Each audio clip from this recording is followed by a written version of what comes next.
Hi, it's Therese from Lostinpaper, and today I'm so excited. I'm here with Waffle Flower Craft's new release, and today I'm going to share a fairly quick and simple card using one of the new sets, which is called Stitch Love. And this is the newest stamp set in a series of the cross stitch images, and you kind of piece these cross stitches together to create images. And these ones, the one I'm stamping out today, or the two I'm stamping out today, are pairs. So I thought I'd do a pair of pairs and make them into a little couple, because this is kind of a love Valentine's sort of theme happening with this release.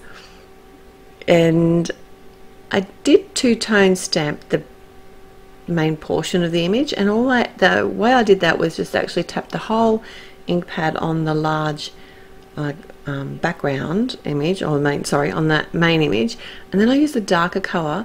And what I'm doing here is just holding my ink pad on an angle and making sure that I'm only inking on the edges of the stamp. If you do have like a stamp positioning tool, like a MISTI, this would probably be even easier to do. I just didn't think to use it today, and I probably should have. So there, like I said, it is like almost like a layering stamp, but I actually piece it together. And I did add the stem and the darker colour again on the highlight of the pair.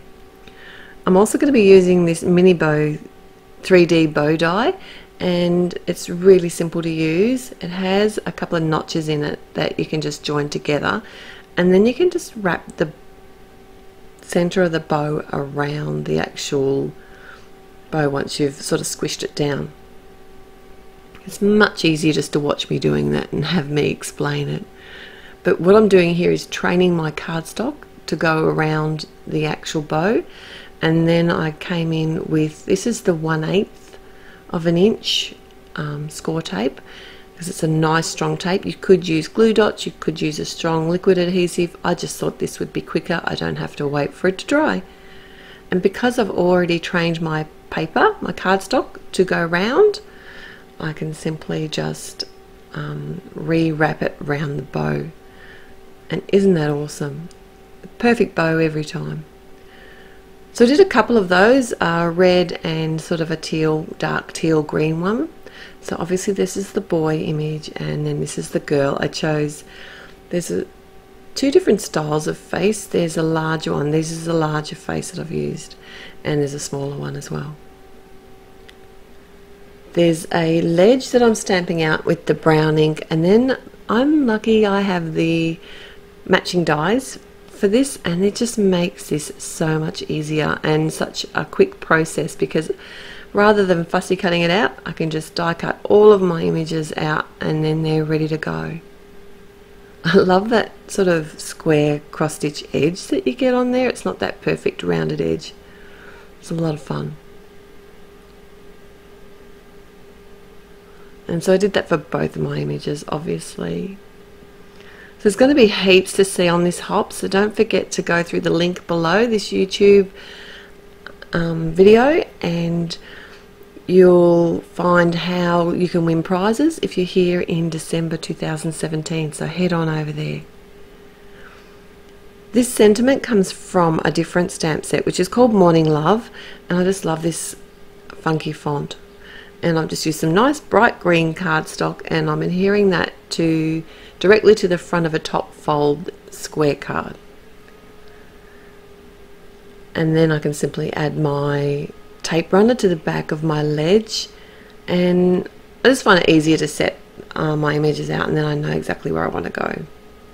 And that way I can allow enough room on the card front to fit my pair images. My perfect pair images, I should say. I did decide to pop the pairs up with some foam dots too, which I thought was really cool. They'd be really fun to do these images with the faces kind of off to the side, like they're looking up or looking at each other, and maybe I might try that next time. Alright, to adhere my bows, I'm just using some glue dots. I find that they have a really nice strong hold, and I thought this would be a good bow tie for the boy. I thought And I thought this would be a good engagement card or even a wedding card if you've got someone that has a nice sense of humour. They'd probably appreciate it too. But with the girl, I decided to make it a bow in her hair, and I did want the ends of the bow not to be quite so long, so I did just snip those off on the same angle that they were die cut.